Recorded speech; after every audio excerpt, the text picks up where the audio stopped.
આજે પિતૃ મોક્ષ અર્થે પણ ગીતાજીનો અધ્યાય સાંભળવાનો મહિમા છે. આમ તો એકાદશી તે ભગવાન નારાયણને અત્યંત પ્રિય છે. ત્યારે ભગવાન શ્રી કૃષ્ણની વાણી એવા ગીતાજીનો પાઠ કરવો, સાંભળવો ઉત્તમ ફળ આપનાર છે. આજ ગીતાનો 7મો અધ્યાય જ્ઞાન વિજ્ઞાન યોગ અને તેના મહાત્મ્યની સુંદર પવિત્ર કથા. જો આપને આ વિડીયો પસંદ આવે તો લાઈક કરજો, શેર કરજો, કમેન્ટ કરજો. આપ આ ચેનલ પર પહેલી વખત જોઈ રહ્યા છો તો સબસ્ક્રાઈબ કરી લેજો, જેથી આવનારા નવા વિડીયોની માહિતી આપ સુધી તુરંત પહોંચી શકે. ધન્યવાદ. શ્રી કૃષ્ણ વંદે જગતગુરુ. બોલો ભગવાન શ્રી કૃષ્ણની જય. શ્રીમદ ભાગવત ગીતાનો 7મો અધ્યાય જ્ઞાન વિજ્ઞાન યોગ. ભગવાન કૃષ્ણ કહે છે કે અર્જુનને, હે પાર્થ, અન્ય પ્રેમથી મારામાં ચિત્તને પોરવનાર તથા અન્ય ભાવથી મારે પરવાય થઈને યોગમાં જોડાયેલો તું રે સંપૂર્ણ વિભૂત બળ ઐશ્વર્ય આદિ ગુણો સહિત સૌને આત્મરૂપ મને વિના સૈતે જાણીશ એનું તું સાંભળ. હું તારા માટે આ વિજ્ઞાન સહિત તત્વજ્ઞાનને સંપૂર્ણ કહી, જેને જાણીને સંસારમાં ફરી બીજું કશું પણ જાણવા લાયક શ્રેષ્ઠ નથી. હજારો મનુષ્યમાં કોઈ એક જ મને પામવા માટે પ્રયત્ન કરે છે, અને પ્રયત્ન કરનાર યોગીઓમાંથી પણ કોઈને એક મારે પરિણય થઈને મને તત્વથી એટલે કે પર્યાર્થ રૂપે ઓળખી શકે છે. પૃથ્વી, જળ, અગ્નિ, વાયુ, આકાશ, મન, બુદ્ધિ અને અહંકાર આ પ્રમાણે આ 8 પ્રકારે વિભાગ પામેલા મારી પ્રકૃતિ છે. આ 8 પ્રકારના ભેદનો તું અપરા એટલે કે મારી જડ પ્રકૃતિ, અને હે મહાબાહુ, આ સિવાયની પણ ઘણી પ્રવૃત્તિ છે જેનાથી આખું જગત ધારણ કરાય છે. એને મારી જીવરૂપી પરા એટલે કે ચેતન પ્રકૃતિ ઓળખ. હે અર્જુન, તું એમ સમજ કે સઘળા જીવો આ બંને પ્રવૃત્તિમાં ઉદ્ભવનારા છે, અને હું આખાય જગતનો પ્રભાવ છું, તેમજ પ્રલય છું એટલે કે સળગ જગતનું મૂળ કારણ છું. હે ધનંજય, મારા સિવાય બીજું કોઈ પણ પરમ કારણ નથી. આ આખું જગત સુરતના સૂતરમાં પોરવાયેલું છે, પ્રાણીઓ પેઠે મારા ગૂંથાયેલું છે. કોનતે, હું જળ, જળમાં રસ છું, ચંદ્ર તેમજ સૂર્યમાં પ્રકાશ છું, બધા વેદોમાં ઓમકાર છું, આકાશમાં શબ્દ અને પુરુષોત્તમમાં પુરુષોત્તમ છું. હું પૃથ્વીમાં પવિત્ર ગંધ અને અગ્નિમાં તેજ છું, તેમજ સમસ્ત ભૂતોમાં એમનું જીવન છું. તપસ્વીઓના તપ છું. તું સર્વ જીવોનું સંતાન બીજ પણ મને જાણ. હું બુદ્ધિઓના બુદ્ધિ તથા તેજસ્વીનું તેજ છું. હે ભરતવંશી, એમાંય શ્રેષ્ઠ હું બળવાનોનું આશિષ અને કામનાઓનો વિનાનું બળ એટલે કે સામર્થ્ય છું. અને સાહિત્યોમાં હું ધર્મને અનુકૂળ એટલે કે શાસ્ત્રને અનુકૂળ કામ છું. અને વળી જે સદ્ગુણમાંથી ઉદ્ભાવેલો ભાવ, તેમજ તે રજોગુણની અને તમોગુણની તથા ભાવો તે એ બધાને તું મારાથી જ થનાર છે એમ સમજ.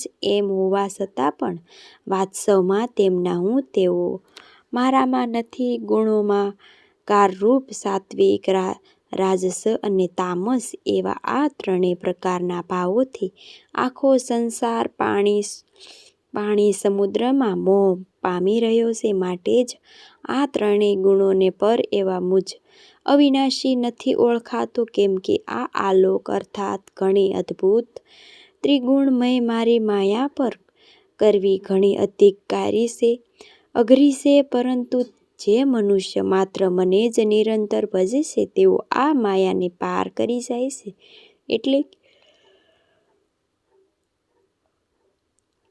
એટલે કે સંસાર સાગરને તરી જાય છે.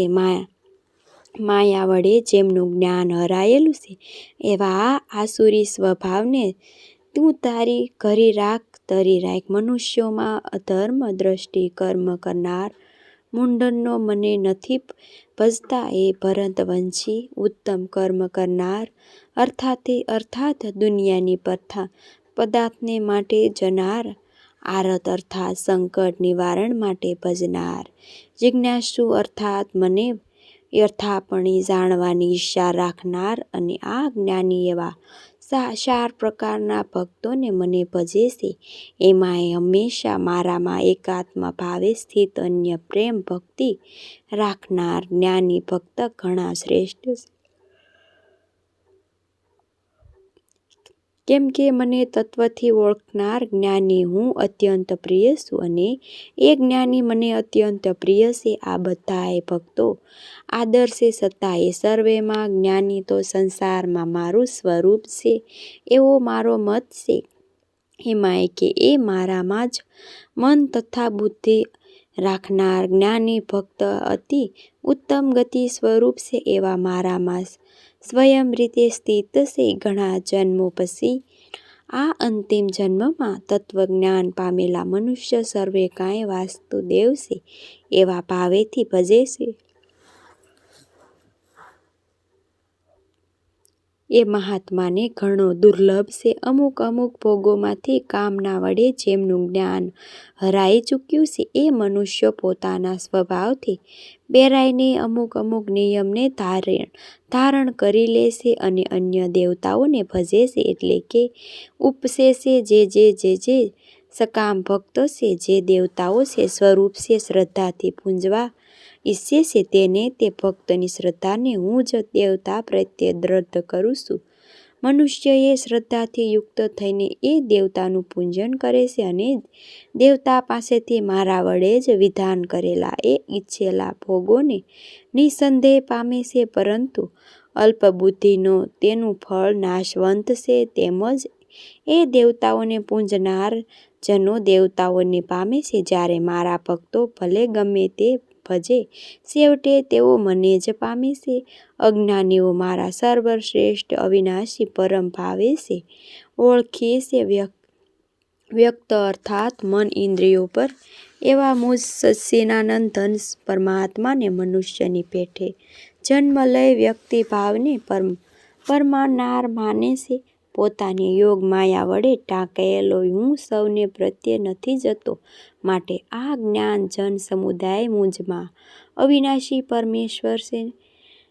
પરમેશ્વર નથી ઓળખી શકતા. એટલે કે મને જન્મ મરણશીલ સમજે છે. એ અર્જુન પૂર્વે થઈ ગયેલા અને વર્તમાનમાં હતા તથા ભવિષ્યમાં થનાર સર્વભૂતોને હું જાણું છું. પરંતુ મને કોઈ પણ શ્રદ્ધા ભક્તિ વિનાનો મનુષ્ય નથી જાણી શકતો. તો હે ભરતવંશી, સંસારમાં ઈર્ષ્યા અને દ્વેષથી ઉદ્ભવેલા સુખ દુઃખ આદિ દ્રહ સ્વરૂપ મોહને લીધે સઘળા પ્રાણીઓ અત્યંત અજ્ઞાનતાને પામી રહ્યા છે. પરંતુ નિષ્કામ ભાવે ઉત્તમ કર્મોનું આચરણ કરનાર છે જે મનુષ્ય પામ નષ્ટ થઈ ચૂક્યો છે. એ રાગ દ્વેષ જતીન દ્રષ્ટ સ્વરૂપ મોહથી મુક્ત થયેલો છે. દ્રઢનિષ્ઠ ભક્તો મને સર્વ રીતે ભજે છે. જેઓ મારે શરણે થઈને જરા મરણમાંથી છૂટવા માટે પ્રયત્ન કરે છે. હે મનુષ્યો, એ બ્રાહ્મણો સમગ્ર આધ્યાત્મ તેમજ સંપૂર્ણ કર્મને ઓળખી છે. જે મનુષ્ય અધિભૂત અને અધિદેવ સહિત તેમજ આદ્ય સહિત સૌના આત્માને સ્વરૂપ મને અંતકાળે ઓળખી લે છે. એટલે મારા ચિંત પોરાવેલા મનુષ્યો મને જ ઓળખી લે છે. એટલે કે પામી જાય છે. શ્રી કૃષ્ણ અર્જુન સંવેદનો શ્રીમદ્ ભાગવતનો 7મો અધ્યાય જ્ઞાન વિજ્ઞાન યોગ અહીં સમાપ્ત થાય છે. ઓમ તત્સત. તો મિત્રો, આપણે સાંભળ્યો શ્રીમદ્ ભાગવત ગીતાનો 7મો અધ્યાય. હવે આપણે સાંભળીએ આ 7મા અધ્યાયનું મહાત્મ્ય સુંદર પવિત્ર કથા. બોલો ભગવાન શ્રી કૃષ્ણની જય. ભગવાન શ્રી કૃષ્ણ જય. પાટલીપુત્ર નામનું એક દુર્ગમ નગર છે જેનું ગોપુર દ્વાર ઘણું ઊંચું છે. એ નગરમાં શંકુકરણ નામનો એક બ્રાહ્મણ રહેતા હતા. એ વૈષ્ણવ વૃત્તિના આશ્રમમાં લઈને ઘણું ધન કમાયું, પરંતુ તો તે કદી પૂરતો તર્પણ કર્યો નહીં. તો તે દેવતાઓને પૂંજન પણ ન કર્યું, પણ એ ધનોપાર્જનમાં તત્પર થઈને રાજાઓને જ જમણ આપતા. એક સમયની વાત છે. બ્રાહ્મણે પોતાનું ચોથું લગ્ન કરવા માટે પુત્રો અને પુત્રવધુઓ સાથે યાત્રા કરી.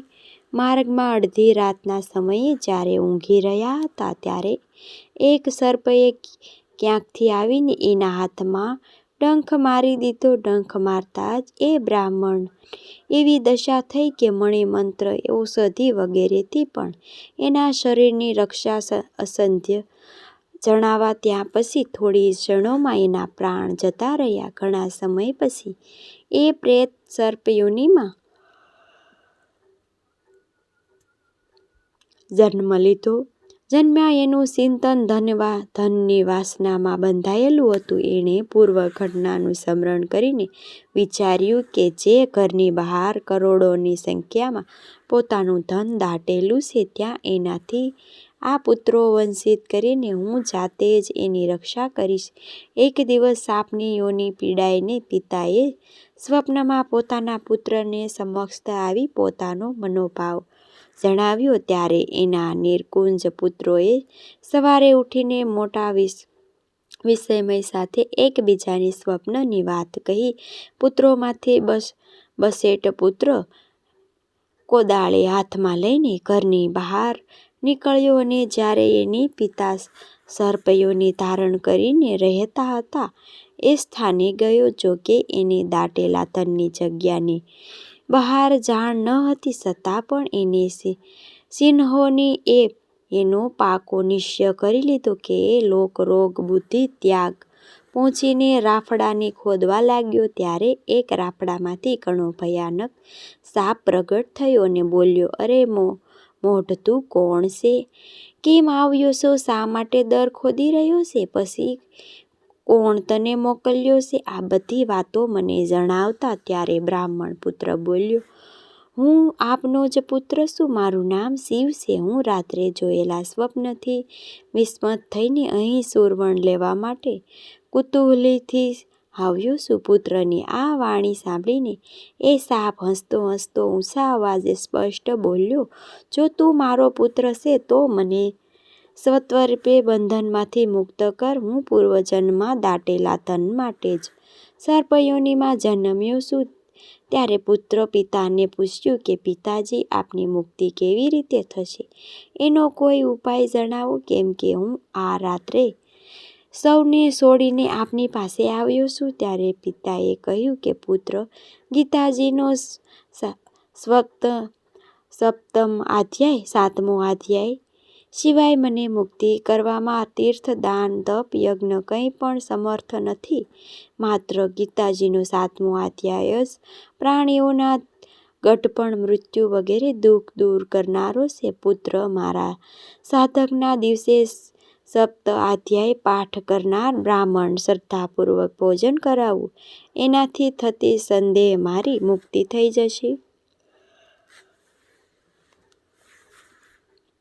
વત્સ, પોતાની શક્તિ અનુસાર પૂર્ણ શ્રદ્ધા સાથે વેદ વિધાનમાં પ્રવીણ બીજા બ્રાહ્મણોને પણ ભોજન કરાવો. સર્પયોનિમાં પડેલા પિતાના આ વચન સાંભળીને બધા પુત્રો પિતાની આજ્ઞા અનુસાર એટલું જ કર્યું અને એનાથી વધુ પણ કર્યું. ત્યારે શકુકર્ણે પોતાનો સ્પર્શ શરીરને ત્યાજીને દિવ્ય દેહ ધારણ કર્યો અને બંધ બુદ્ધિ ધન પુત્રોને આધિથી કરી દીધું. પિતાએ કરોડોની સંખ્યામાં જે ધન વેચી આપ્યું હતું, એનાથી એ સદાચારી પુત્રો ઘણા પ્રસન્ન થયા. એમની બુદ્ધિ ધર્મોમાં પરોવાયેલી હતી, માટે એમને વાડી, કુવા, ખોખર, યજ્ઞ, દેવ મંદિર આદિ બનાવ્યા. તેમાં ધનનો ઉપયોગ કર્યો તથા અન્નક્ષેત્ર પણ બનાવડાયું. ત્યાર પછી સ્વપ્ન અધ્યાય સદા જપ કરતા કરતા એમણે મોક્ષ મેળવ્યો. આમ 7 અધ્યાયનું મહાત્મય છે. 7મા અધ્યાયનું મહાત્મય છે કહેવામાં આવ્યું છે, જેના શ્રવણ માત્રથી જ મનુષ્ય સર્વે પાતકોમાંથી મુક્તિ મળી જાય છે અને અંતે મોક્ષની. આમ તો 7મ અધ્યાય વાંચવાનો છે, સાંભળવાનો છે. આ ફળ કહેવાયું છે કે ઓમ પરમાત્માએ નમઃ. તો મિત્રો, આપણે સાંભળ્યું આજના પવિત્ર દિવસે પિતૃમોક્ષ. શ્રીમદ્ ભગવદ્ ગીતાનો 7મો અધ્યાય જ્ઞાન વિજ્ઞાન યોગ અને તેમના મહાત્મ્યની કથા. મને આશા છે કે આપને આ વિડીયો જરૂર પસંદ આવ્યો હશે. મને સાંભળવા માટે ધન્યવાદ. આપ સૌને મારા જય શ્રી કૃષ્ણ. જય શ્રી કૃષ્ણ વાસુદેવાય હરિ પરમાત્માય પ્રણય કલેશાય રસાય ગોવિંદાય નમો નમઃ.